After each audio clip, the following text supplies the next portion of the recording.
በስመ አብ ወወልድ ወመንፈስ ቅዱስ አሐዱ አምላክ አሜን። ሚያዝያ 19 ቀን የሚከበሩ የቅዱሳን በዓላት፦ ቅዱስ ስምዖን ሰማዕት። ቅዱስ ስምዖን የአርማንያ ሰው ቢሆንም ሰማዕትነትን የተቀበለው በአገረ ፋርስ ወይም በአሁኑ ኢራን አካባቢ ነው። ፋርስ ከአንደኛው መቶ ክፍለ ዘመን እስከ ተንባላት ወይም አመዳውያን መነሳት 7ኛው መቶ ክፍለ ዘመን ድረስ ባለው ጊዜ ብዙ ሰማዕታት ለክብር በቅተውባታል።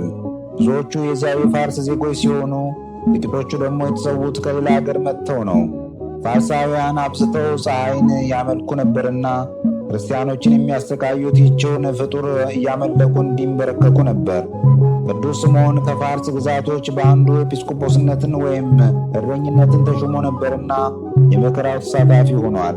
በጊዜው ክርስትና እንደ ዛሬው ሰርግና ምላሽ አልነበርምና ቅዱስ ስምዖን እረኛው እና 150 የሚያህሉ ልጆቹ ወይም መንጋው ስለ ክርስቶስ ፍቅር ብዙ ሆነዋል።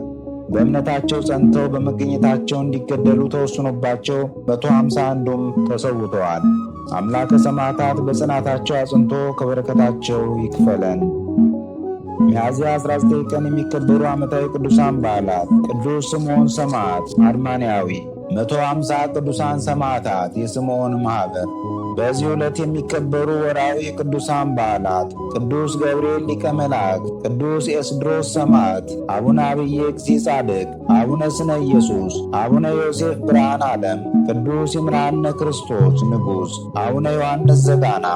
ቅዱሳኑን የሚመለከት ከመጽሐፍ ቅዱስ የተወሰደ ጥቅስ የቅዱስ ጳውሎስ መልእክት ወደ ዕብራውያን ምዕራፍ 6 ከቁጥር 10 እስከ 13። እግዚአብሔር ቅዱሳኑን ስላገለግላችሁ እስካሁንም ስለምታገለግሏቸው ያደረጋችሁትን ሥራ ለስሙም ያሳያችሁትን ፍቅር ይረሳ ዘንድ ዓመፀኛ አይደለምና በእምነትና በትዕግሥት የተስፋውን ቃል የሚወርሱትን እንድትመስሉ እንጂ ዳተኛ እንዳትሆኑ ተስፋ እስኪሞላ ድረስ እያንዳንዳችሁ ያን ትጋት እስከ መጨረሻው እንድታሳዩ እንመኛለን። ወስብሐት ለእግዚአብሔር ልዑል ወለወላዲቱ ድንግል ወለመስቀሉ ክቡር በሰሳህል አሜን።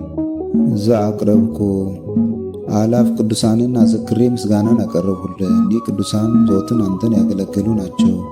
በድህነቴ የማነብልህ መጽሐፍ ምስጋና ተቀበል። አንተ ብዙ ባለጠጎች ካገቡት ይልቅ የድሃዋን መበለት ስጦታን ተቀብላለና።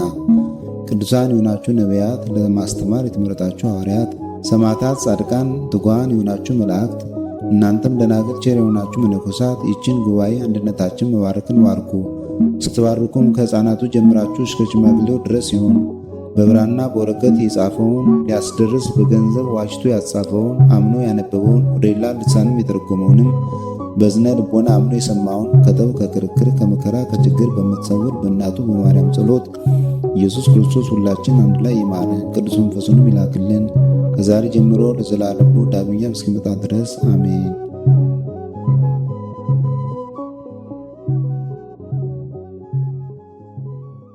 ነቢያት ወሐዋርያት ጻድቃን ወሰማዕት ደናግል ወመነኮሳት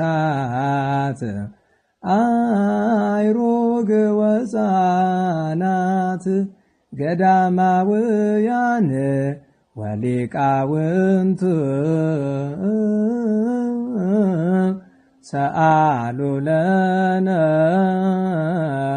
ኩልክሙ ቅድመ መንበሩ ለጸባኦት